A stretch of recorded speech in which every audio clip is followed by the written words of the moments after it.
we're here today to talk about is something that I think a lot of people are thinking about. It's weighing on a lot of people's mind.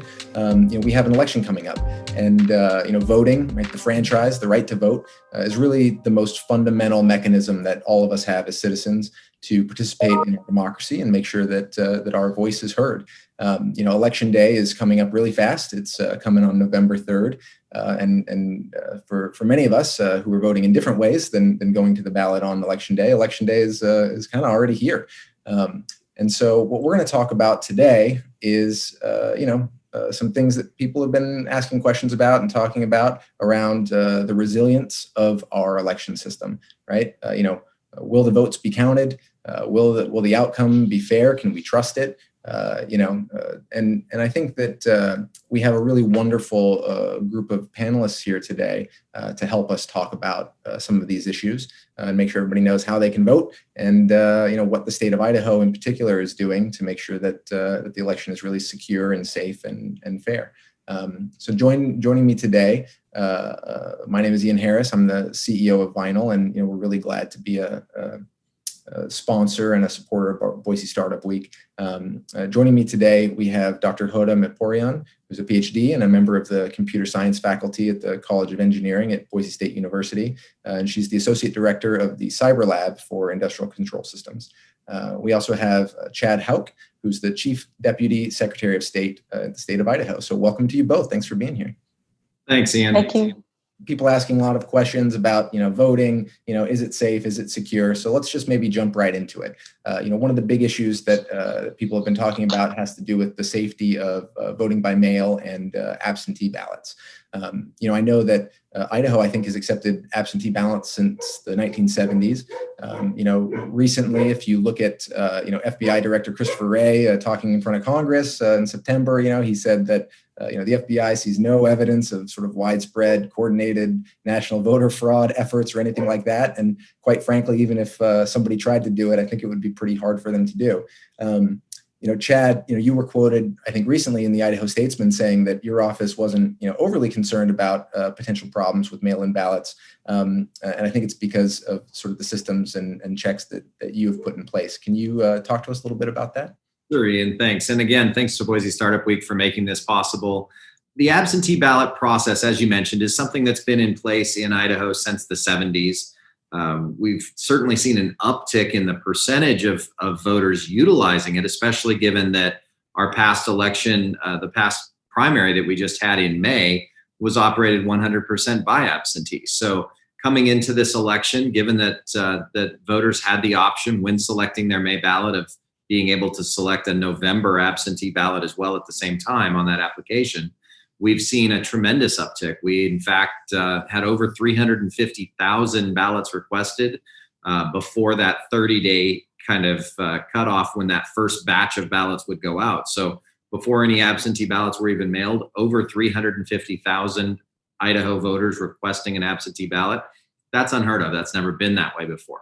To that end, though, we're really just scaling on an already established process. And I think that's one of the things that's super important to understand is that, as you said, elections are processes, elections are systems. And I don't think a lot of people understand just how complex those systems and those processes are and how established they are in terms of the functions and the things that go into them. So in terms of the absentee ballot, we're going to take a look at a couple of screens here. One of the theories is that absentee ballots not being secure, often confused with some of the states that maybe use a all-mail ballot process whereby every voter actually gets a ballot in the mail just because they're registered to vote. Now in Idaho, that's not the case. And in Idaho, you do have to request that absentee ballot. So we're going to start there. I'm going to go ahead and put a screen share up here. So the first thing we're seeing here is the actual request process. Now this, you can request in two manners here in Idaho. You can request online at idahovotes.gov during the window of time that tool is available in terms of dates. And in order to do so, it takes the 4 digits of your last 4 of your social security number or your Idaho driver's license. Now, the reason we're doing that is we're cross-checking that information against your voter registration record and the information in that database. If those numbers match up perfectly, then we can go ahead and be verified and we can get that ballot processed. If it's not verified, then you're going to move down and use that paper form. In the paper form, a county clerk is going to verify all your submitted information and make sure that that signature matches. If the signature matches what's on file, then you're verified and you can move forward. If you're not, they go into what they call a resolution process. But again, you can see that there's some level of complexity here in this process. Now, if we move forward past the ballot request itself, then you get into some of the physical security components that are actually in the ballot and the secrecy envelopes and return envelopes that go out. Every ballot contains a security measure to differentiate it from some other unofficial or photocopied ballot. So the ballot itself has a layer of security to it. There's a secrecy envelope to ensure that ballot choices are maintained as the Constitution says in privacy when it's returned. And then there's the outer ballot return envelope. That outer ballot return envelope has a pre-printed name on it. It also has a pre-printed barcode on it that ties to the voter record. If all of that doesn't match with the signature, it goes back into a resolution process as well. So several security measures there. And then finally, when you go to once that signature is verified and the ballot itself is verified, then we go into the secrecy envelope. We look at, is there only one ballot in there? If there's only one ballot in there and it's not a duplicate or multiple ballots, then that ballot is official and it's ready for tabulation. All told, that's about 14 steps just to get to the point of that ballot being ready to be counted. And then at that point, it joins the other ballots and is tabulated as an absentee record. So as you can see, quite a complex process and system there to get through those steps. Awesome. Thanks for sharing all of that with us. I think there's another issue that people have been concerned about, and maybe we can talk about this briefly. And obviously, the word unprecedented or sort of unique, these words have kind of become cliche. But we are living through an unprecedented time, and certainly in my lifetime, I can't remember an election that was affected by anything like what we have going on with COVID-19 and, folks, trying to maintain social distancing and all those kinds of things. I know that in the state of Idaho, the counties run the polling locations, but maybe can you talk a little bit about, what the counties are doing to make sure that the polling locations themselves are clean and sort of safe for people who are coming out to vote? Certainly. So there's a number of different things that play into the election day vote. And one of the first and foremost is all of those opportunities to vote before Election Day. What I mean by that is your absentee processes, obviously, and the ability to get that ballot returned either by mail or by returning it in person to a drop box or to the county elections office itself. Then, of course, you have early voting, and those are going to take place either as an in-person absentee or in what they call an early voting polling location, depending on county. Those numbers are going to drastically reduce the number of people that are participating in the election on Election Day. So there's our first measure. It's reducing the number of people at a polling location in terms of each precinct specifically. Then we go into the PPE that counties are utilizing. We've had discussions I've actually physically gone out and met with every one of our 44 counties and the clerks therefore. And had discussions with them on, are you equipped for what you need for your PPE? What are your plans? What is your game plan? What do your locations look like? Those kinds of scenarios. And while it's going to vary in different counties, because every one of Idaho's counties has kind of a different situation in terms of what COVID looks like in their location, some places have very few cases. They're still going to be dealing with PPE. They're still going to be taking precautions, but maybe not to the same level or at the same extent that a county with a higher number of cases might. So again, that'll be managed on a regional and county by county basis, but extensive planning in place. We had Anheuser-Busch, for example, contributed thousands of gallons of hand sanitizer, and in partnership with Anheuser-Busch and the Idaho Guard, we've distributed that hand sanitizer to all the counties. So we know that component of the PPE equation is taken care of. So you'll see those hand sanitizer bottles in all of your physical polling locations come November 3rd. Well, let's bring Hoda in here a little bit. One of the other areas I think that has received a lot of press, people talk about, is this idea of, sort of like hacking our election systems, right? You have voting systems that are, electronic. You have tabulation that's happening in electronic systems. This idea that some foreign government or actor, some hacker is going to go in there and mess with the results. Hoda, I know that this is something that you've spent a lot of time thinking about and working on and working with the state. Can you talk to us a little bit about that? Absolutely. So as you mentioned, Ian, trust and confidence basically in U.S. elections, we have been hearing it's a bit declined over the past decades. And there are different factors basically contributing to this. And as you mentioned, one is about the foreign interferences in U.S. election. And as we are more relying on social media for news and recent events, we have the threat of disinformation and unfortunately false news travels faster than reliable news, and although there is a smaller percentage of false news online, however, there is this fear of how could that impact election results and outcomes for that. Basically, these trends are worrying because the result of that lack of confidence in election integrity will eventually reduces voter participation and trust in government, which we do not want that. And the state of Idaho has been very proactive in conducting research, basically collaborating with different election administrators and local leaders. We have had several, this is our third years collaborating with the state.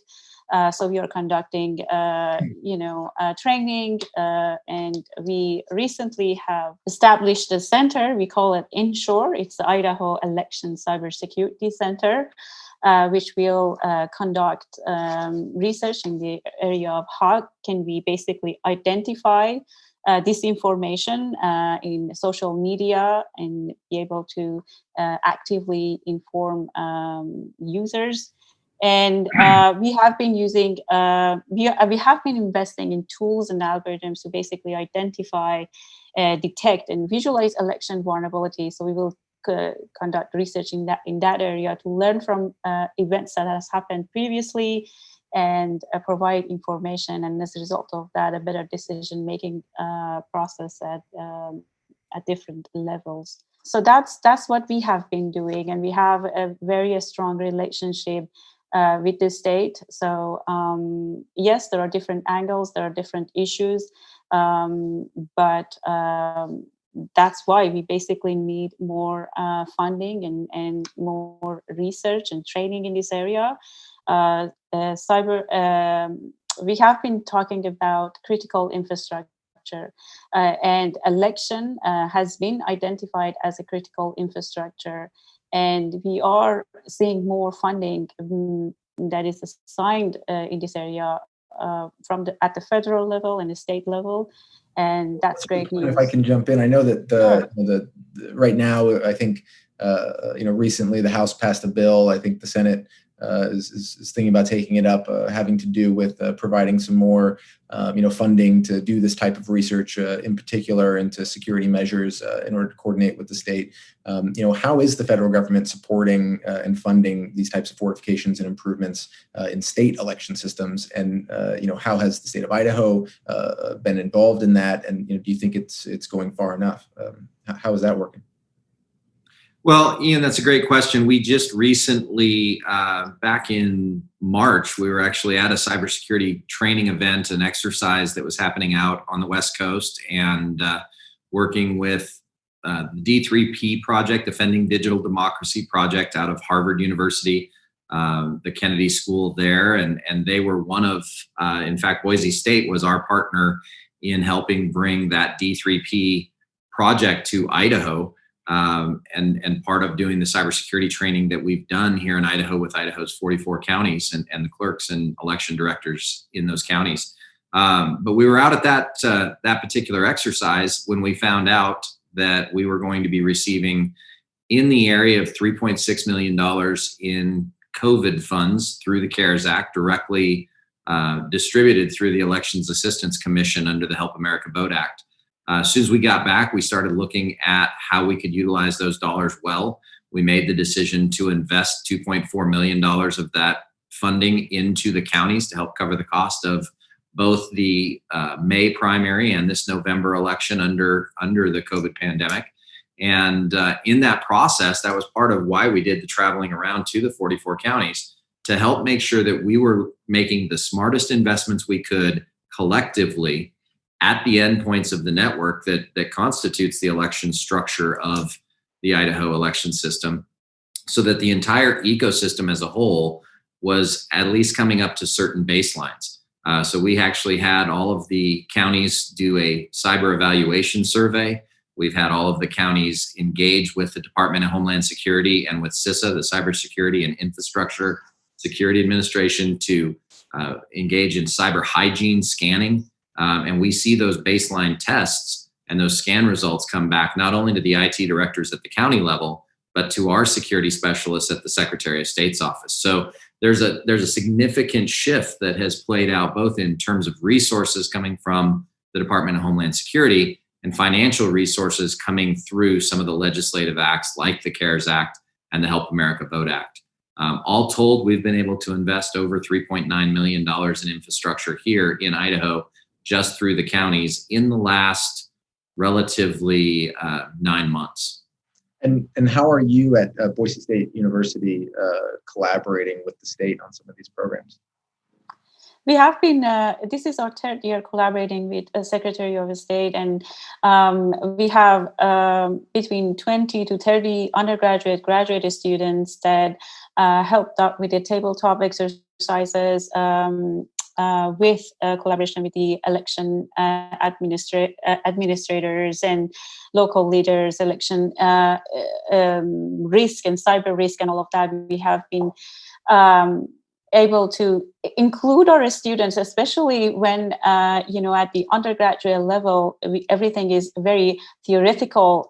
We have been able to show in action and how these cyber risk could play an important impact, and so it has been very good for our students to get involved and be able to participate.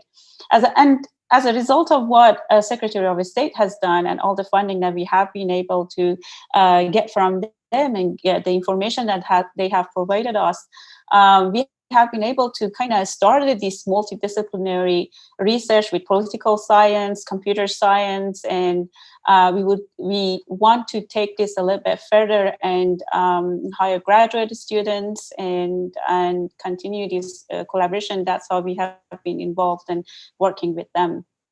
Ian, our relationship with Boise State has opened up some opportunities for us to do things that we otherwise would never have. Both the time and the funding effort, energy within our office to be able to do. I have a tremendously talented IT team and I have a great cybersecurity team, but there's things that we just, in the process of doing our day-to-day operations, that wouldn't get on the plate. And, recently we were able to come back from that exercise on the East Coast and bring an idea to Hoda and her team and actually launch this communication tool that we're working on now that's really based in some of the tactics utilized by special forces commanders. It's called a battle staff, kind of a battle staff communication dashboard that brings situational awareness to elections. That's a tool that Boise State is developing at our request right now. We're prototyping through some of those ideas with the hope of being able to, over the course of the next year, start to put that in kind of a testing phase. But the idea being that at the Secretary of State's office on Election Day, we would be able to have a situational awareness of the issues and the challenges that are facing not only the 44 different counties all at a collective dashboard, but then to be able to see that and stretch it out beyond the counties to the precinct level, give visibilities to the counties and the county election officials of what's going on in their precinct, see emerging patterns and do some data analysis on what's going on in that environment, And then even beyond that, stretch it out and coordinate with operations and emergency management that we already have in the state with GIS overlays, things like, just as a really simple classic example, if a power outage were to happen, the ability to be able to tell a county election director how far they need to move their precinct in order to get outside of the power grid challenge, or the traffic flows that are going to impact their movements and what they need to do that way. All of that information is in our emergency management system. It's just not yet networked into the state election system because it's never been a communication data point that we've considered.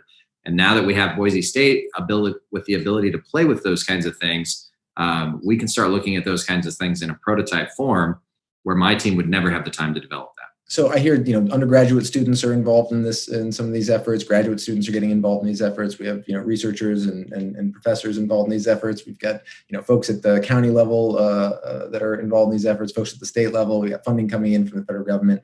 How can the people who are watching today, right, regular citizens, business people, entrepreneurs, other types of students, just people who are watching today and participating here in Boise Startup Week, how can they get involved? Is there anything that they can do to help out to make sure that we have good, safe, secure, and trusted election infrastructure and systems?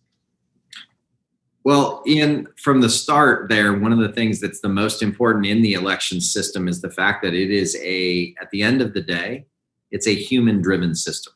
And a lot of the things that we try and do are there to try and mitigate the human factor in there to some degree. But at the end of the day, one of the strongest things in the security of our election system in Idaho is that every vote is reduced to a paper ballot. The audit trail of every failure of every system falls back to a paper ballot. And those paper ballots are handled by individual people. So at the end of the day, being in a polling location, helping out as a poll worker is still one of the most critical components to the system. The number of polling locations that are able to open on any given election day is dictated both by the locations that are available, so actual physical location infrastructure, and by the number of people that are willing to go out and spend that day, 14 hours or so, even longer possibly, making that system work. And more as technology increases, as electronic poll books become more prevalent, as the technology starts to come into the space, people that can operate that technology become more and more critical. So it would be great to see individuals trying to come into the county and helping out at that poll worker position. That's really where it starts, and that's really where the majority of the work gets done. Awesome. I would also want to kind of build on what Chad said, and I think as a citizen, it would be really good to train ourselves about voter registration, about absentee ballot, how secure they are, and if you hear or see a news on a Twitter, on Facebook, make sure that you verify the source of the news and decide for yourself. You have the knowledge, and you can. And as Chad said, the human component of the system and the security and safety of the system is dependent in that human component. And the more we know, the more we train ourselves and learn about the different aspects of election. We as a human, as part of that chain, we can decide better. Hoda, that's such a great truth right there, because the system itself is actually a very well-built system. The decentralization of the election system nationally is one of its strongest points. But we've said it in the Secretary of State's office for a long time. The easiest way to get to the Secretary of State's elections from an integrity standpoint is to not focus on elections.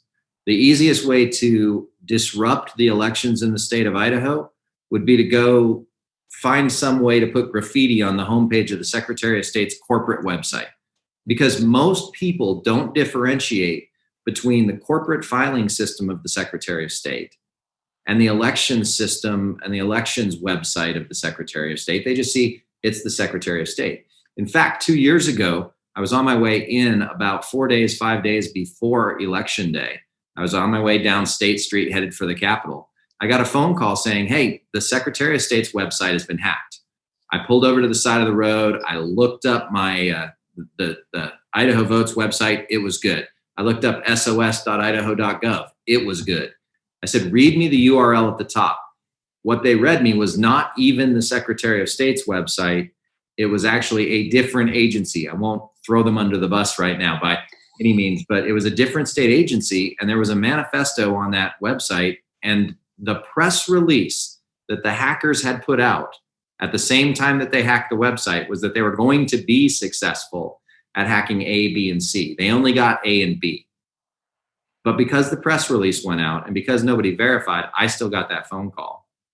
And the news still ran that the state website that the Secretary of State's website had been compromised. It was bad information, but the easiest way that people are going to get in and mess with election integrity is not to get into the system itself.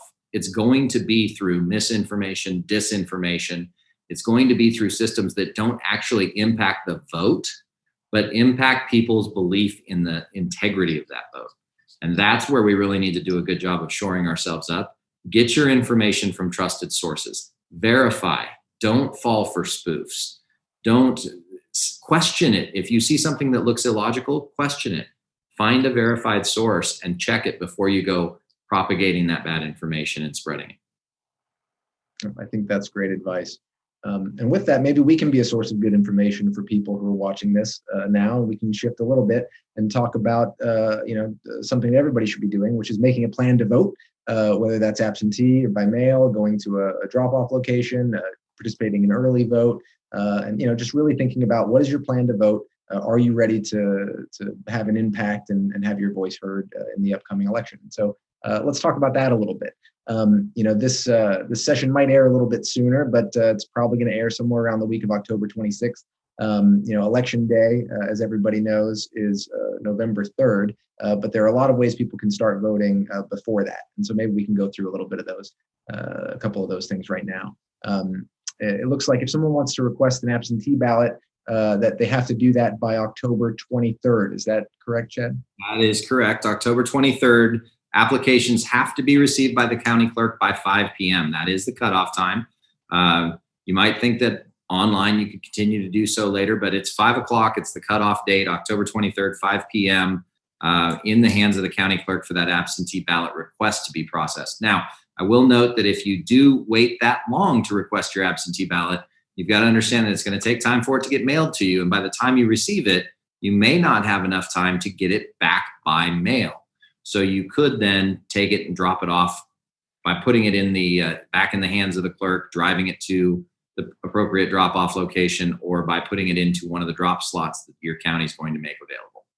Gotcha. And so on that note, we have, I think, October 19th in-person early and absentee voting opens up, or at least that's the earliest date that it can open up, depending so some on. Counties may open it earlier than that, but if you're going to provide in-person early voting, you have to have that open no later than October 19th. I know Ada County does plan to open on October 13th, Monday. That October 12th is actually a holiday. It's Columbus Day, so they won't be there that day. But October 13th on that Tuesday, Ada County is going to open. Canyon County is going to be opening one of their 5 locations on that particular day. So that early voting will be open. Those go on a county by county basis. Check with your local county clerk to find out what that looks like in your county. Okay, and then I think October 30th is the deadline, right, for in-person absentee early voting. So whenever they open, October 30th at 5 p.m., that's the last date. Is that correct? Absolutely, that's correct. And that's that Friday right before November 3rd, Election Tuesday. Right, and so it brings us to November 3rd. And then I think we have absentee ballot return deadline. So anybody who's dropping it off has to drop it off by the county clerk by 8 p.m. Is that correct? So it's the same thing that they deal with your taxes. It's postmarked by midnight for your taxes. Well, with elections, we don't deal with postmarks. You have to have that in the hands of the clerk, which means in the drop box, there will be a county official standing by those drop boxes to take that box and empty it at 8 o'clock.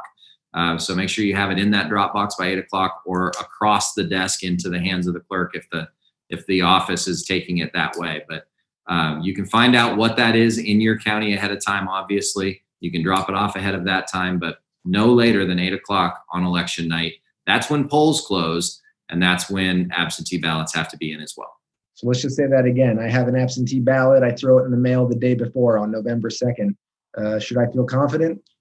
I wouldn't. I would actually, in fact, back that all the way up to maybe October 23rd. In Idaho, we've had several discussions with the United States Postal Service. We tend to deal with all elections mail as first-class mail. And the first-class delivery expectancy in Idaho is 2 to 5 days. So if you kind of do the math on that, if you're mailing that any later than the 26th, you're pushing that limit. That's your call. You can certainly do so, but just know that if it doesn't get in the hands of the clerk, if it isn't delivered on the 3rd before polls close at 8 p.m., that ballot's not going to be counted. Postmark does not matter. It's got to be in the hands of the clerk. You don't want to be dropping off an absentee ballot at a precinct. They do have specified, and the reason for that is they've got to process that signature on the absentee ballot. So that's going to be processed at an elections office, most likely. Those drop boxes accordingly are at those offices most often. Got it. Awesome. And so if anybody has questions about this, if this isn't something, if they didn't follow all this, they didn't have a piece of paper and a pen to write down all the ins and outs that we just went through, where can people get more information about all this?